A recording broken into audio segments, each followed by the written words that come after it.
Amahoro y'Imana bane namwe mwege mwese muri kumadukurikirana kuri Dawa TV Burundi. Twongeye kubaha ikaze kandi mu kiganiro cacu igice kigira kabiri kiva kiti Ahatari yesu ntagakiza kahari. Aho twari twarangirije mwibuke avuga ati ku ruhande rwa pasteur yatubwiye ati ata yesu ni inzira n'ukuri n'ubugingo. Nta bushaka kwa data atamuciyeko, yani katayi ni inzira ihari atari kuri Yesu. Nyakubahwa Sheikh Abubakar nawe aravuga ati ahibambewe Eliya yaraduze aja mwijuru atarinze guca kuri Yesu kora ko Yesu ntayibwo aboneke. Hano twa twarangirije igice ca mbere tuvuga duti tugiye gukomeza n'igice kigira kabiri. Reka twongere tubahe ikaze kuri Dawa TV Burundi, musonde kuri sabone, like, mushire commentaire ngaho, ivyifuzo byanyu ivyumviro byanyu birakenewe. Hanyuma mubandanye mukurikirana ibiganiro vya Dawa TV Burundi. Ndabibukije turi kumwe n'umutumire w'umwarimu wivuga butumwa rya Kisilamu nawe se wundi ni Shimirimana Abubakar. Tuba tukumwe na pasteur Kwizera Vianney. Murahawe kazi kandi muri Dawa TV Burundi muri studio yacu. Mwiyumve amahoro. Hanyuma namwe muriko madukurikirana murahawe kaze. Reka dushimire kandi uhoraho muremyi w'ijuru n'isi we yadushoboje gukora iki gikorwa turiko turakora, akongera kugushoboza na wewe kuja kuri YouTube cyangwa se kurondera iyi video kugira ngo wumvirize amajambo y'Imana. Iyi ni Imana yabigushoboje. Reka ntarandiriye duhe ikaze pasteur abandaniriza hajya twari tugeze kugira ngo abantu babandanye basobanukirwa hagati yizi nyigisho z'abantu babiri babashe gutahuramo inyigisho y'ukuri cyangwa se babashe no kuyikurikira. Urahawe ikaze mu minota 10 nyakubahwa pasteur Vianney. Urakoze cyane. Hanyuma nongeye kubasuhuza ndabaramutsa n'amahoro y'Imana bane namwe mwese muri ko muradukurikirana. Numva biriko biraryoha cyane. Ego hanyuma shehe yanejereje cyane ahavuga ati mbega Imana yatwaye Eliya, mbega niyo yagarutse kandi ba Yesu, nicyo gituma Yesu no musari inzira kuri n'ubugingo. Imikorere y'Imana irenze uko abantu bavyumvira nuko abantu babitahura. Nyakubahwa pastor tukiraho nyene yavuze agashururu. Yavuze agashururu ntiyavuze Imana. Eje ndinga kugira nshira ibintu ku murongo. Yavuze agashururu kajanye Eliya mwijuru. Ese ako gashururu ko bariko Yesu. Neza cyane Imana guhezagira. Reka turabiraba turabibona neza uko ijambo ry'Imana rigenda ribitubwira. Ego ni kuvuga navuze inzira z'Imana zirenga igihumbi. No musi Imana irashobora kunkorera igitangaza bicishije muri ino nzira. Uwundi nawe ikamukorera igitangaza bicishije muri ino nzira. Uwundi nawe ikamukorera igitangaza bicishije muri ino nzira. Rero Imana ifite inzira zirenga igihumbi. Ego mugabo inzira nziza igororotse ni inzira ya Yesu Kristo. Ni inzira ya Yesu Kristo ntandi hari inzira. Hanyuma yavuze ingene intumwa zose kuva kera zagiye zivuga Imana, ati na Yesu nawe nyine yaje avuga Imana, ati nkuko umuntu akurikije amajambo ya Yesu nyene nawe ateza kuja mu ijuru. Oya yego ndavyemera izindi ntumwa zaje zivuga Imana zereka abantu inzira y'uhoraho.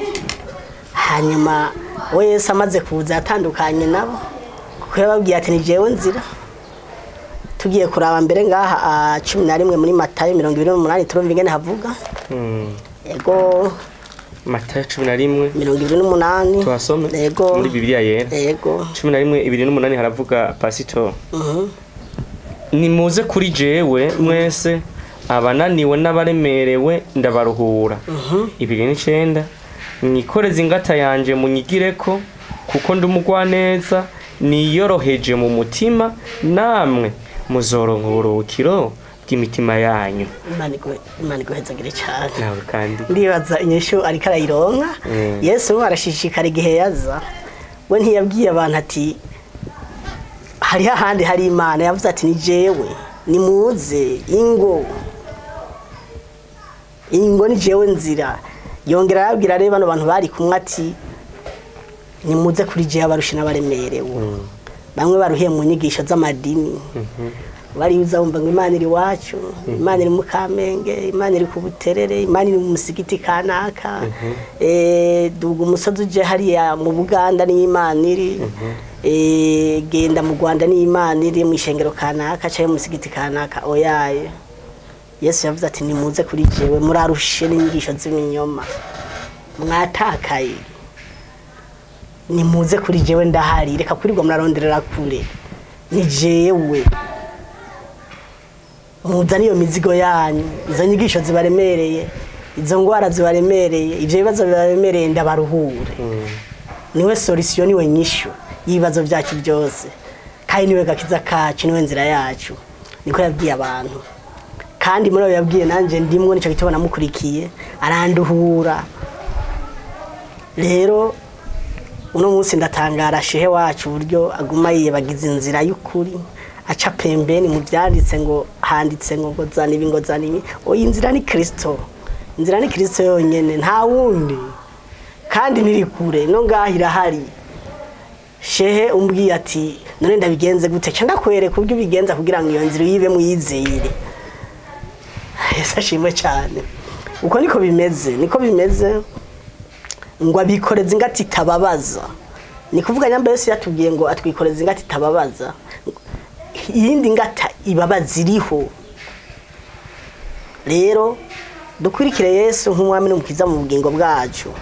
We ntiyanabitebeje mbere, usomye ngaha mu butumwa bwiza bwa Yohana kandi kigabane cya 5:39 ntiyabitebeje, aguma babwira ati reka kuzubara.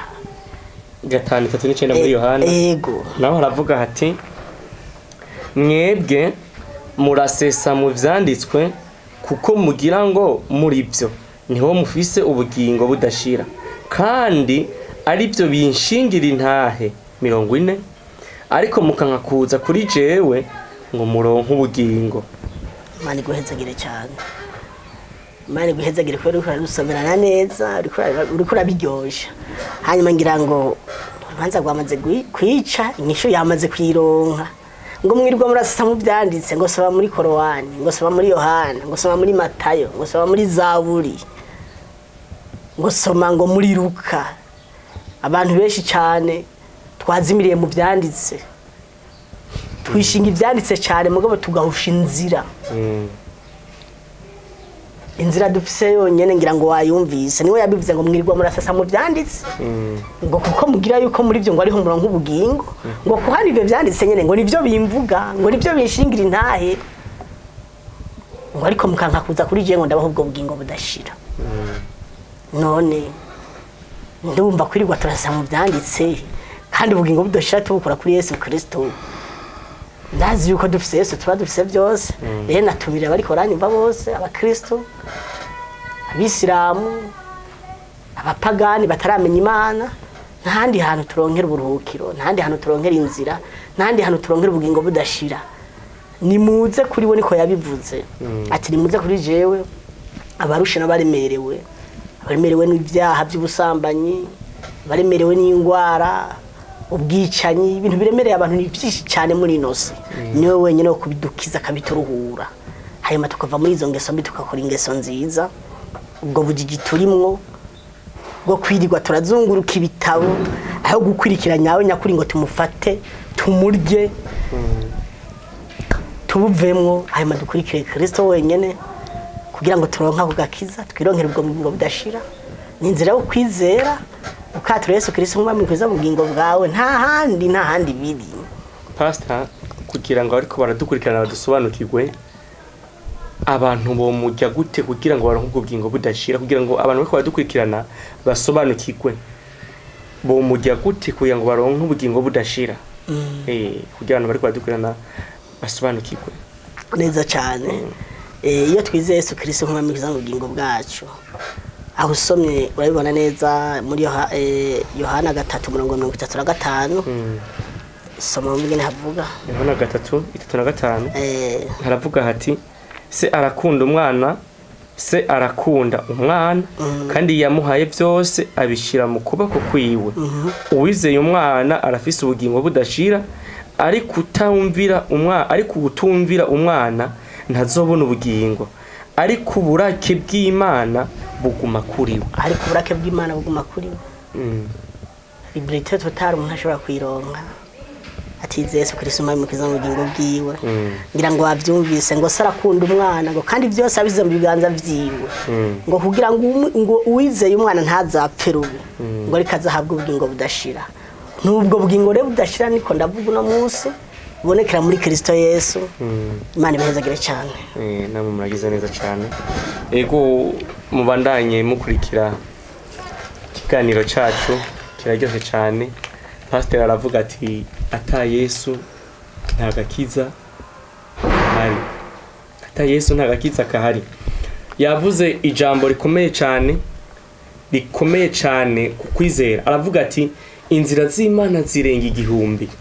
Inzira z'Imana zirenga igihumbi zo kukirizwamo, ariko inzira igororotse ni Yesu Kristo. Ijambo rikomeye cyane. Mwe muko madukurikirana nawe Shehe Abubakar, inzira z'Imana n'igihumbi, kandi inzira igororotse muri zose nziza ni Yesu Kristo. Ese nk'iki kintu gisobanurira abantu gute ariko badukurikirana bivanye n'ukuntu pastor yigishije? Uko abantu bari ngaha bariko barakurikirana bashaka kumenya, bashaka gutahura ukwizera kw'Abayisilamu n'ukwizera kw'Abakristo, kubera iki mudahuriza kuki kintu ko Yesu ari nzira n'ukuri n'ubugingo kandi agakiza kabonekera muri we? Umwanya ni wawe, umwanya w'iminota 10. Murakoze cyane. Assalamu alaikum wa rahmatullahi wa barakatuh. Ku Islamu hanyuma ku Bakristo n'abandi batagiraho begamiye mujanye no kwemera, nabo mvuge ati amahoro y'Imana abane namwe. Urabajije ikibazo cyiza cyane kandi nawe yigishije neza cyane. Usibye ko aho yahereye yahibagiye nk'umuntu kandi ko nivyo ngiremwa muntu. Yavuze ati inzira z'Imana zirenga igihumbi. Umaze kuvuga ko izi nzira z'Imana zirenga igihumbi, birumvikana ko kugira ngo ushike ku Mana hari inzira nyinshi waca mutarinze kuronderana na Yesu. Umaze kuvuga ko zirenga igihumbi, iki kiratosheje kuba utovuga ko Yesu ari we nzira gusa ipasa, kuko izi zindi nazo zirenga igihumbi wategeza kwereka aho zigarukira kugira ngo werekane ko zose zishika uko Yesu arinze kubaho. Ariko nimba zose zishika, reka tubanze twiyumvire tuti ababayeho mbere ya Yesu byahereye. Ukiraho nyene nyakubaho Shehe, izo nzira nk'igihumbi nazo ziraronkerwa agakiza cyangwa? Ego cyane. Inzira ya mbere uronkeramwe agakiza, ko iyo tuvuze agakiza na gakiza kagukiza umuriro udashira ukinjira mu mugambi w'Imana. Nizere ko na pastor cyo tucumva ko cyima neza cyane. Kugira ngo rero twumwereke ko inzira ya mbere ucamwo kugira ngo ushike ku Mana utarinze no kurondera Yesu, ahubwo Yesu ukamwemera nk'intumwa nkuko yavyivugiye. Inzira ya mbere ni ikurikirana 18:20 Ezekiel. 18:20 Ezekiel. Iyo ni inzira ya mbere. Iyo banzu yidusomere. Inzira igira kabiri ni Hosea 14:9. Haravuga hati 18:20 Ezekiel, umuntu akora icaha niwe azopfa. Umwana ntazozira ibigaye bitanyo vyase, nase ntazozira ibigaye bitanyo vy'umwana wiwe. Ubugororoze bw'umugororoza azobuharugwako, ivyaha vy'umunyabyaha azobiharugwako. Ariko umunyabyaha ntiyahindukira akava mu vyaha vyiwe byose yakora. Aho Imana irikira twereka iyindi nzira kandi irashe kandi nyaruko utiri urashakisha Yesu.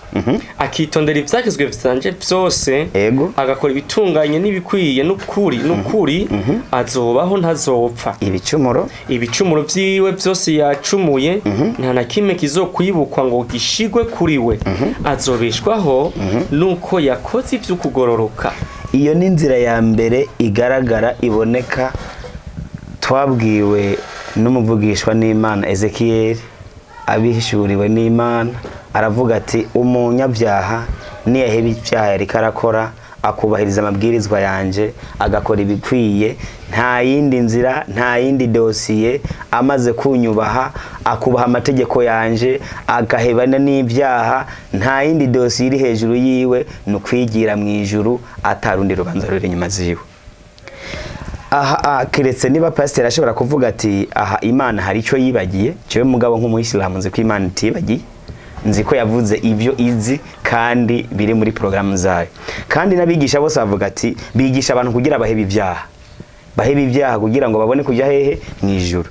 Iyo niyo nzira ya mbere tubona ko umuntu ashobora kuja mu ijuru atarinze kuja kurondera Yesu.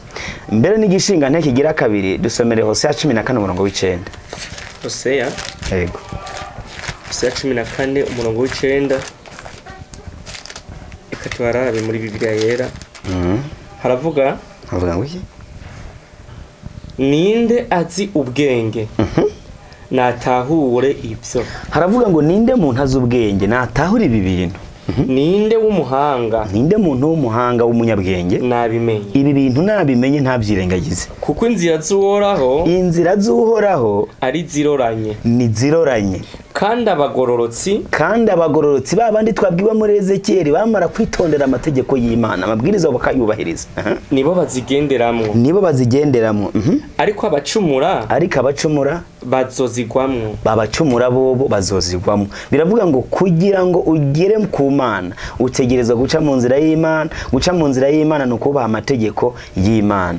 Hanyuma pastor aradufasha avuga ijambo ryiza muri Matayo 11:49 avuga ngo mwikoreze ingata yanje munyigireko. Yes, wavuze neza cyane. Munyigireko Yesu yubaha amategeko y'Imana, mbere n'ikimenya yamenya yasenga Imana akayisenga yubamye.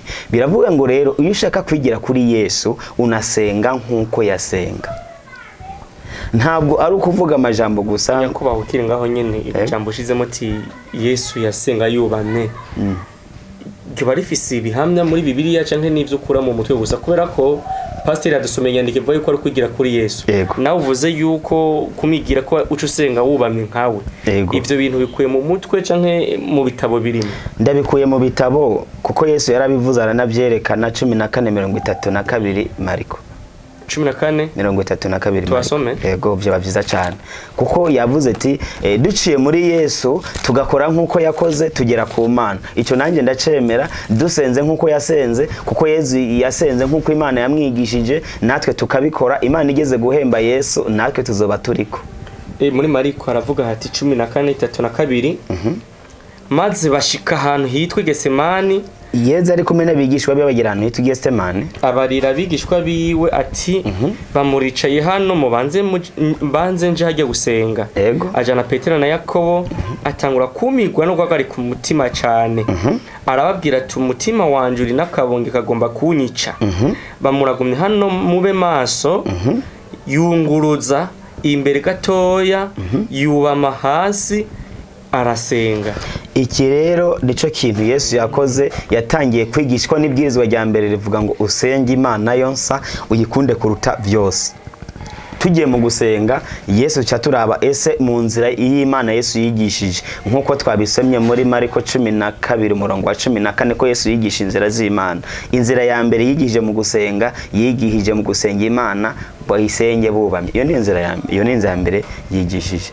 Iyo rero ushaka kwigira kuri Yesu ugashaka guca mu nzira nk'iyo Yesu yaciyemo usenga wubamye nkuko yabyigishije.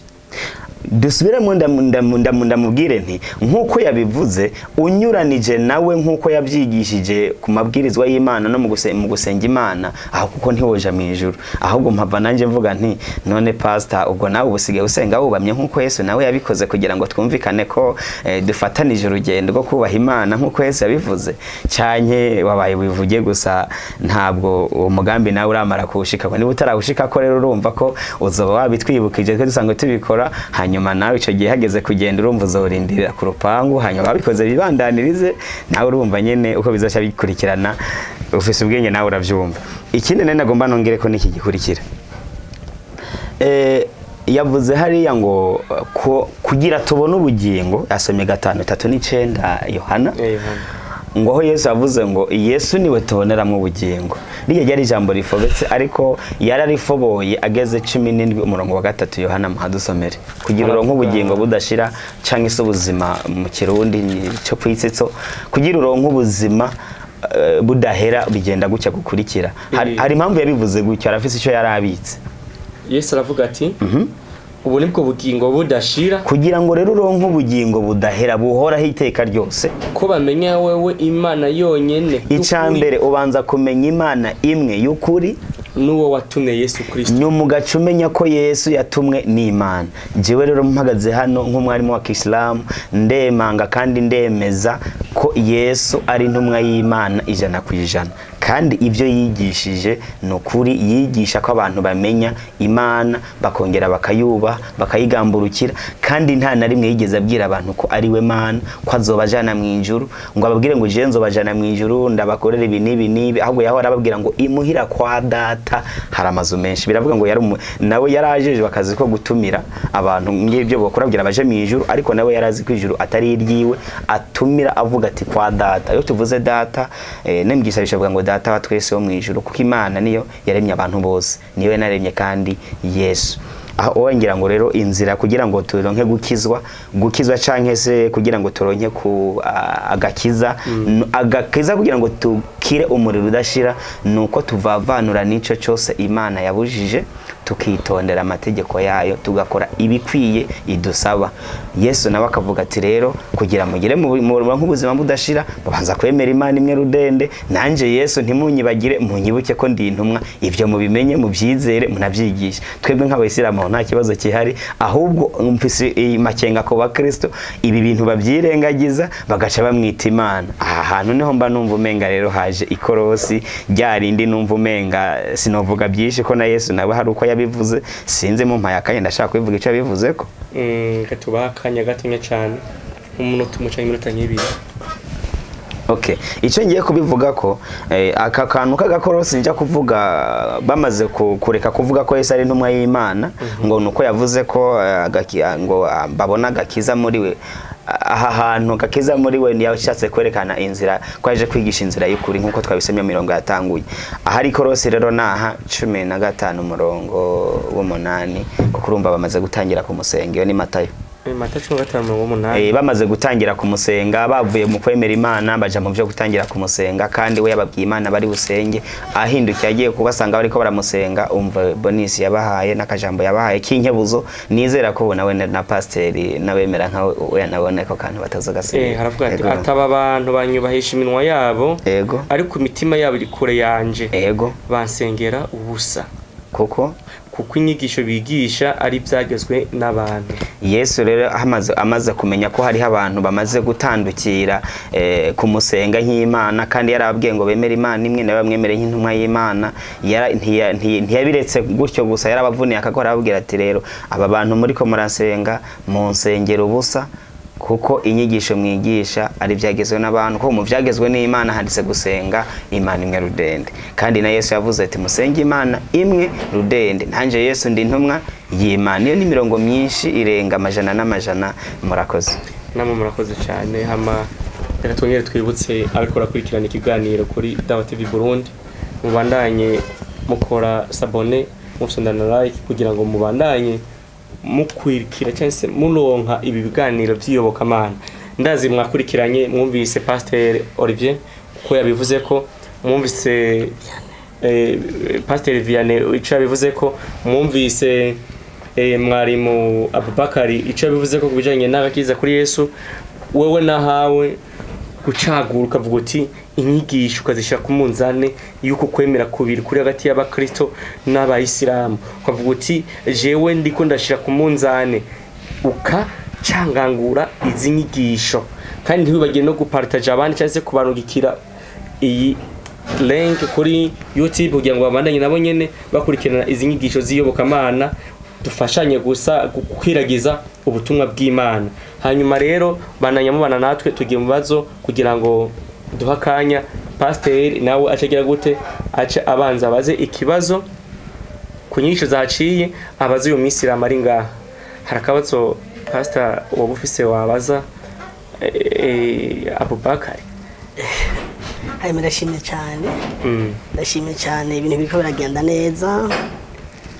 Ariko Abubakar yasubiye inyuma cyane gose mu isezerano rya kera. Hama ntaguciriyemwo akabaza kukabaza ko minota nk'ibiri canke 3 kujya cyakishura mu minota mikenya kujya tugenda tugera ku musozo w'ikiganiro cyacu. Hari ahantu navuze yuko Imana isinzira zirengera ibihumbi, n'ahandi hantu atari muri Yesu yohacisha inzira abantu bakaja mu ijuru. Navuze nti imikorere y'Imana ni myinshi, ariko yahagaze cyane ku isezerano rya kera mugabo ubu turi mu isezerano rishasha. Isezerano rishasha byose biri mu minwe ya Kristo Yesu. Yahirengagije gose hajya 3:35 havuga ngo se akunda umwana ngo kandi byose yabisize mu kiganza ciwe kugira ngo uwizeye umwana ntazapfe rubi ariko azahabwa ubugingo budashira. Ubu nta yindi nzira, nta zindi nzira zihari atari Yesu Kristo wenyene. Nikimenya amenya cudusomera mu butumwa bwiza bwa Yohane kigabane ca 4:10. Kari Yohana 4:10. Yohana 4:10 muri Biblia yera haravuga hati Yesu aramwishura ati iyo aba waruzi ingabire y'Imana ukamenya n'ugusavye ngo mpa utwo kunywa uwariwe nawe ubu musavye nawe akaguha amazi y'ubugingo. Nawe ubu musavye kugira ngo aguha amazi y'ubugingo. Sinzi rero Shehe Abubakar aho yombwira ubwo bugingo handi buturukira arashobora kumbwira ati ubugingo hari handi buriko buradudubiriza atari muri Yesu ahanyereke. Jewe namaze kumwereka igihe Yesu yari karasaba wa mugore amazi yo kunwa. Yesu aramubwira ati none ga wa muyuda we je nawe duhuriye ko tutacyumvikana abayuda n'abasamariya. Ati Yesu aramucira ati yabuzi ugusabye amazi yo kunwa ari we newe wari kumusaba kugira ngo aza guha amazi y'ubugingo amuyanyoye utazokigera ugira inyoto kundi. Nagira ndakubaza nyakubaha Abubakar ko je ubugingo fise buduribiriza muri Yesu Kristo. Aho handi hantu nawe uri kurambwira twoca kugira ngo turonke ubwo bugingo ni hehe? Imana iguhezagira. Akoze cyane arasomye ndazo bamukurikiranye mbega ko ubugingo bwiwe bududubiriza muri Yesu. We waho handi hantu uri kuramubwira izo zindi nzira uri kuramubwira ahandi we uziga uburuhukira atari muri Yesu cyangwa uziga ubugingo budashira atari muri Yesu. Nkawe uri umusiramu mubwira ari pasiteri aho handi ni hehe? Umwanya ni wawe. Agize neza kuzana iyo nkuru ya Yesu na Marita. Iyo nkuru ya Yesu na Marita ni inkuru ndende cyane. Mu bisanzwe Marita na Yesu bari bafitanye hari ibanga bari bafitanye ritandukanye nuko babitubwiye. Ego yari Yesu yari umusamariya yari asanze ku ntunzenya ku mugezi ariko aravoma. Nibaza ko kuntu Yesu atanga amazi y'ubugingo uze ufata umwanya byagure neza uko kuntu atanga amazi y'ubugingo yagomba kuyaho umukenyezi ngira ngo nawe urumva amakandi kantu ko nta bandi bagabo yigeze abibwira ngo agomba baha amazi y'ubugingo yasanze yabwiye umukenyezi yisangiye bamusanze kwiyomba sino guha amazi y'ubugingo sinzi aho kantu uzutegura umwanya ayo mazi yagomba guha umukenyezi ndumva nawe ico shiguze ugitegure neza ndumva ko wakihutishije nawe urumva amakandi. So ahantu haboneka ubugingo ahambere nahagusomera muri Ezekiel. Imana yavuze ati umuntu ni ibyaha byose akitondera amabwiriza yayo azobaho ntazopfa ubwo n'ubugingo budashira. Ibicumuro byo yacumuye nta na kimwe kizogira gute kizokwibukwa. Hanyuma Yesu yongera navyibutsa muri Nouveau Testament nkuko yabinyarekarama ngo nagumye bivuga muri Ancien Testament mu bw'isezerano rya kera. Yesu aravuga ati ubu nibwo bugingo budashira ko bamenya wewe Imana yonyene y'ukuri. Kuronka ubugingo budahera budashira nuko icambere umenya Imana imwe rudende. Umaze kumenya Imana imwe rudende ukayubaha ukayikorera utayibangikanije n'ikintu na kimwe udashize ko za Mana mwana udashize ko za Mana mutima mweranda aho ukasenga Imana imwe yonyene umaze kuronka ubugingo budashira. Umaze kuyisenga ari imwe uyisenga mu kuri kwayo yani ukayisenga nkuko yabitegetse ukitondera n'andi mategeko yayo. Nibaza ko dusubiyamwe 18:20 insigura inyishu ico kibazo yari yabonetsemo ariko ngira ngo yo batayihaye agaciro kubera ari yo misezerano rya kera ariko reka Yesu bwiwe yihera inguvu 5:17 Matayo 5:17 Matayo. Ego kandi harabe muri Biblia yera. Biblia yera ikoreshwa n'abakristo haravuga ati Yesu aravuga ati ntimugire ngo naje gusenyura ibyagezwe canke amajambo y'abavugishwa n'Imana. Ego sinaje kubisenyura ego naje kubishitsa. Yes ubwo ravuga ngo rero ya majambo twumva muri Ezekiel atubwira ko iyo umuntu ahevye ivyaha akitondera amabwirizwa y'Imana agakora ibikwiye azoronka ubugingo budashira azobaho mu ijuru buzira herezo atazigeraho nyura mu muriro tacana kimaze usubira guharugwa ko icyo kiraduha kutwereka ko Yesu nawe yaje avuga ati iriya nkuru mwumvise muri Ezekiyeli ntimukayisuzugure nanje Yesu nje kuyiha inguvu kubera ko na Yesu yahora avuga ngo nk'uko ivyagezwe bivuga yahora avyibutsa kuva kera no baravuze ngo ntimugire ngo naje gusenyura amajambo ntibyo ngo naje gusenyura ivyagezwe canka amajambo y'abavugishwa n'Imana abavugishwa n'Imana ni bamwe ba Ezekiyeli sinaje kubisenyura naje kubishitsa niyo mpamvu hajya Ezekiyeli Imana yamuvugije ko yamuvugije ngo bayemere bayubahe yonyene amategeko yayo nibayubaha bazoja mu ijuru Yezu nawe aja kubishitsa avuga ati ubu nibwo bugingo budashira ko bamenye Imana yonyene y'ukuri nkuko Mose yari yarabivugishijwe muri Kuvayo 20 murongo wa mbere nkuko na Ezekiyeli nawe yari yabivuze nkuko ba Yesaya bose bari barabivuze bese ba Yeremiya intumwa z'Imana zose n'abavugishwa n'Imana nayo n'Imana bose bari bavuze ko kugira uje mu ijuru ari mpaka witondere amajambo y'Imana wemere Imana imwe rudende wemere n'intumwa zayo ugiye muri ngoma wa 2 herekana ko wemere Imana imwe rudende naho kongera ukemera ukubaha n'intumwa zayo bose bigisha Imana imwe rudende Yesu nawe ntigeze aja kubiri ngo ahindura avuge ngo munyemere nk'Imana muzoca murongo bugingo oya uyu murongo nturaboneka nibaboneka araza kubushiramo ngaha natawuronka naho turacariho turi bazima abarorera Dawa TV Burundi ubwo ngira ngo azobubarosa nakazoba tuhari tuwige ko ishamba hama ikibazo cabajijwe ngira ngo bari bagikurikiranye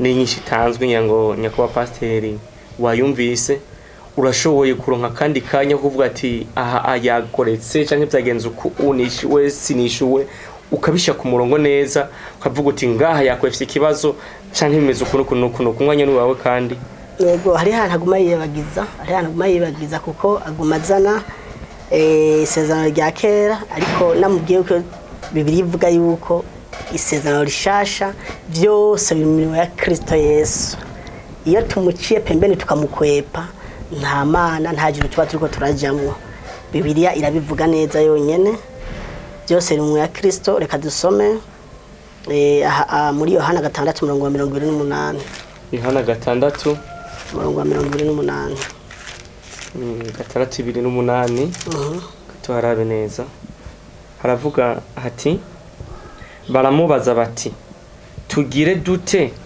ngo dukore ibikorwa by'Imana tubandanye 29 Yesu nawe arabishura ati igikorwa c'Imana ngiki nuko mwizera uwo yatumye 30 nuko baramubaza bati none ukora iki kimenyetso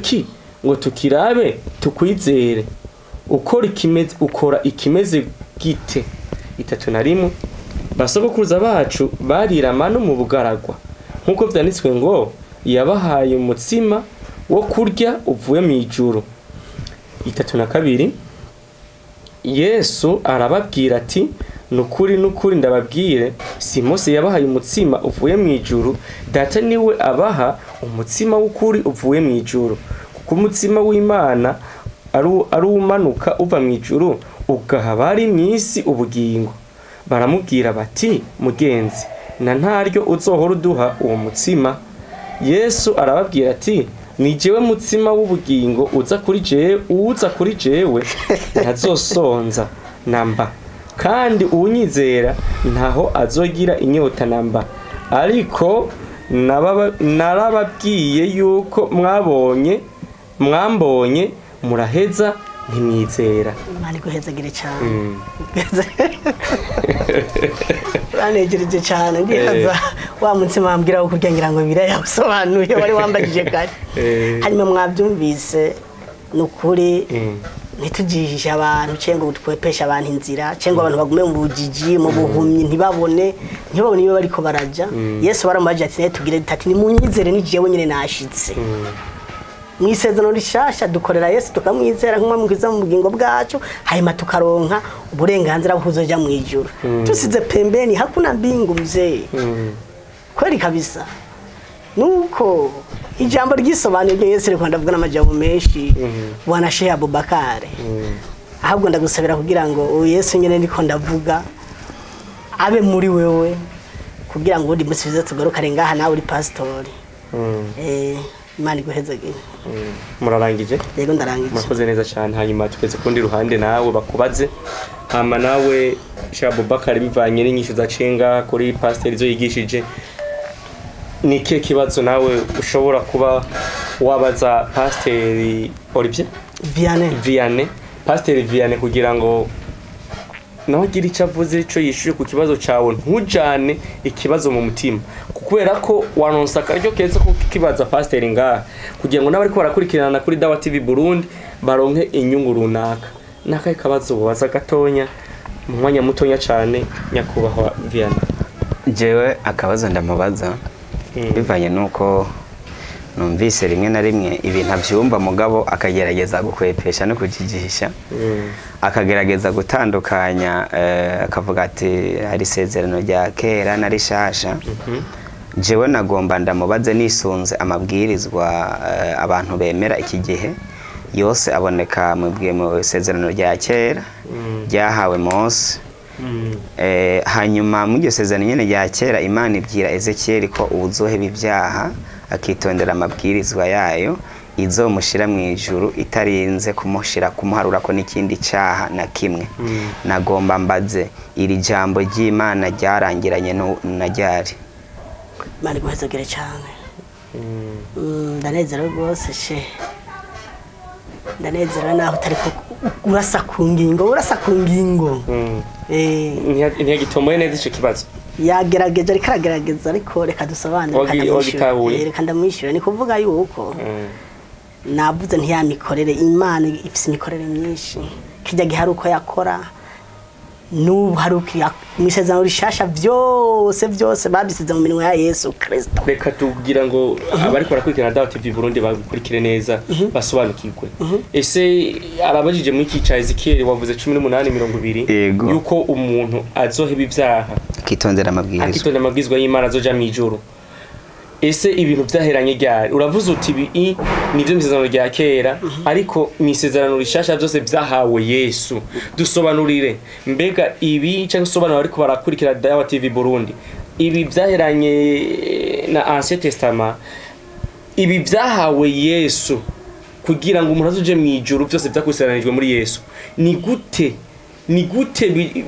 uronka iryo juru uciye muri Yesu utanize gusaba Imana imbabazi utitondeye amabwirizwa y'Imana iyo muri Ancien Testament kugira ngo abantu bari barakurikirana Dawa TV Burundi ntibajana kanogonogo mpaka batahurike muri ko muravuga. Sinzi reka duce twishura mu cyanditse muri Luka rimwe duhere ku 75 gushika ku 77. Luka rimwe duhere ku 75 gushika ku 77. Yego nahageze. Turabera tugororoka mu nyonga zayo iminsi yacu yose. 76 kandi nawe mwana uzokwitwa umuntu avugishwa n'isumba byose kuko uzokwitangira imbere y'umwami Imana gutegura inzira ziwe kumenyesha abantu biwe agakiza ko ari uguharigwa ibyaha byabo kubw'umutima w'imbabazi w'Imana yacu. Amen. Ndibaza ikibazo nacishuye yambeje nacishuye yari Zakariya kabwira Yohana umuhungu wiwe amubwiye ko azokwitangira imbere umwami Imana azobaje kumenyesha abantu biwe agakiza.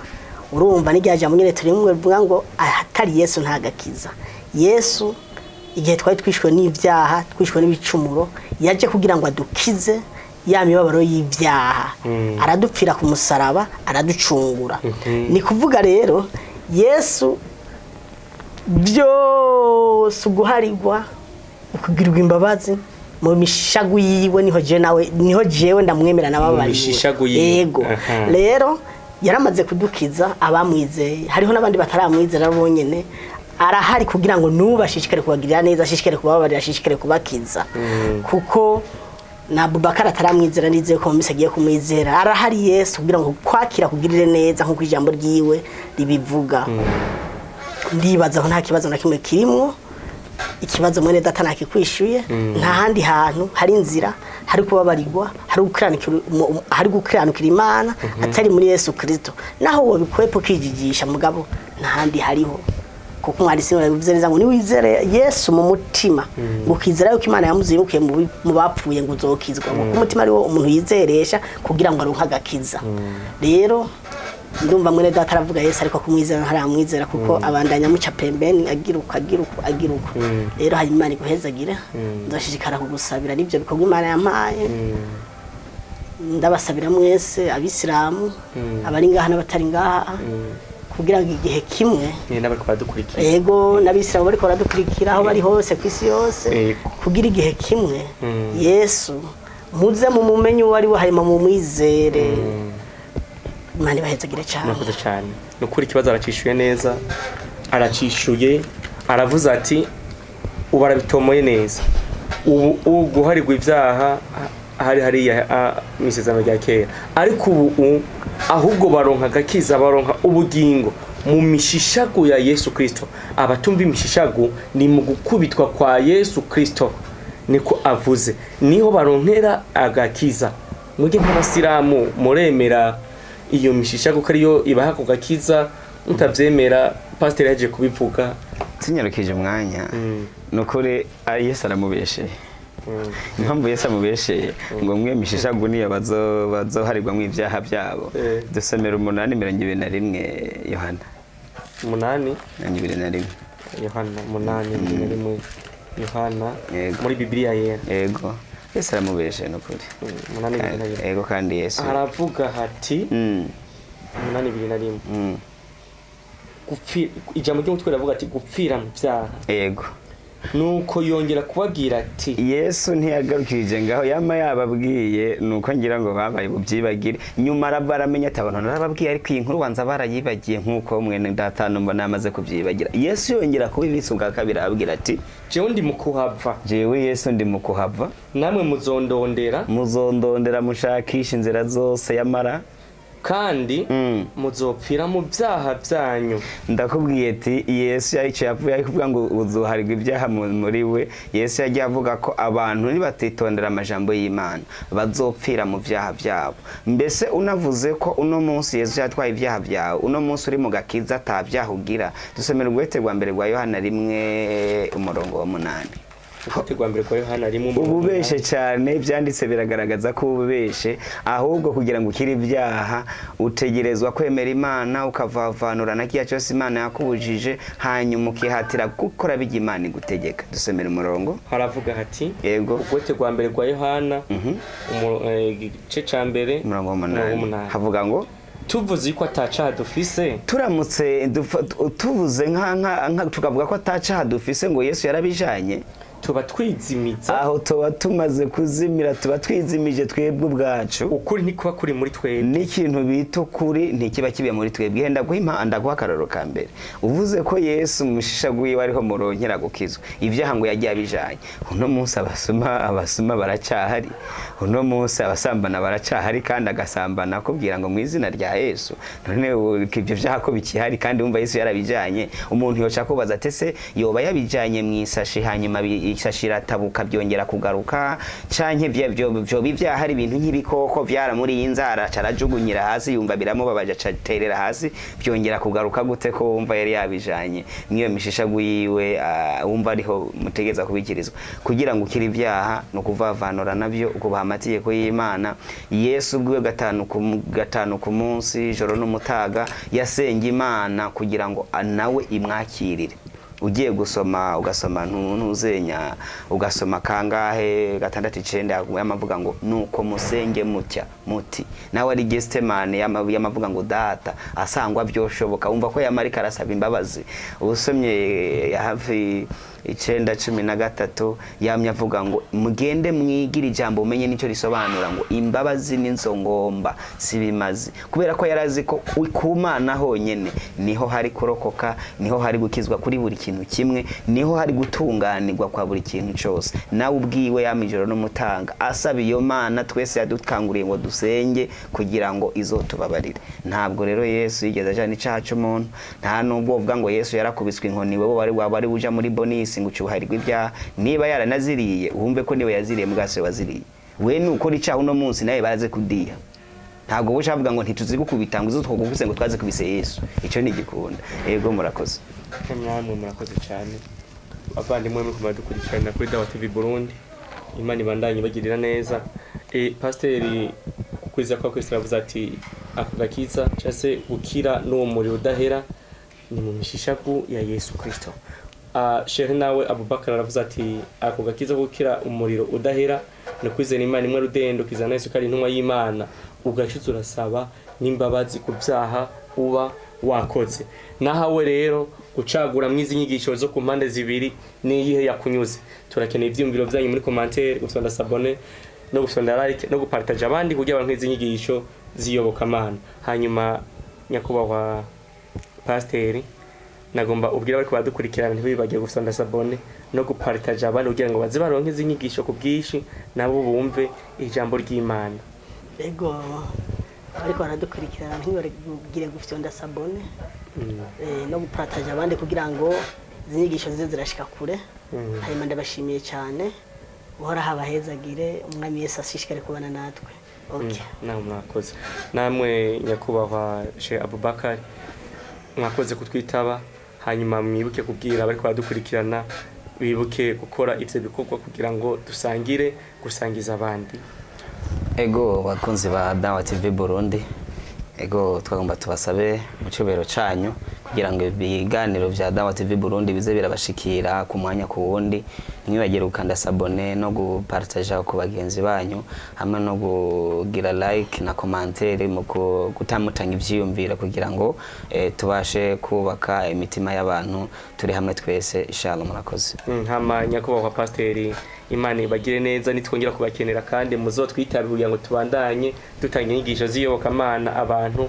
baronke ubuhungiro kuhoraho bizera Imana maze baze bashike mu ijuru ry'amahoro nitwa batumira twizere ko tuzosubira kubaronka ndahari kabisa abapasteri ntabwo bigera babura turuze turahari murakoze cyane tuzoza murakoze cyane namwe twasubira kubakenera kandi kuko mwama mubikora muze mutwitabe kugira ngo tubandanye tuganira ijambo ry'Imana n'abandi baryumvireho ego murakoze cyane twebwe umwanya wose uhoraho azoba kidutije ubuzima nimwe muduhumeka turi tayari gukora igikorwa Imana yatujeje murakoze cyane reka twongere dushimire abari ko badukurikirana kuri Dawa TV Burundi Imana ibandanye bagirira neza reka dushimire uwari kuri kamera Imana nawe mugirire neza mwari kumwe na Musa kuri Dawa TV Burundi Imana ibandanye ibagirira neza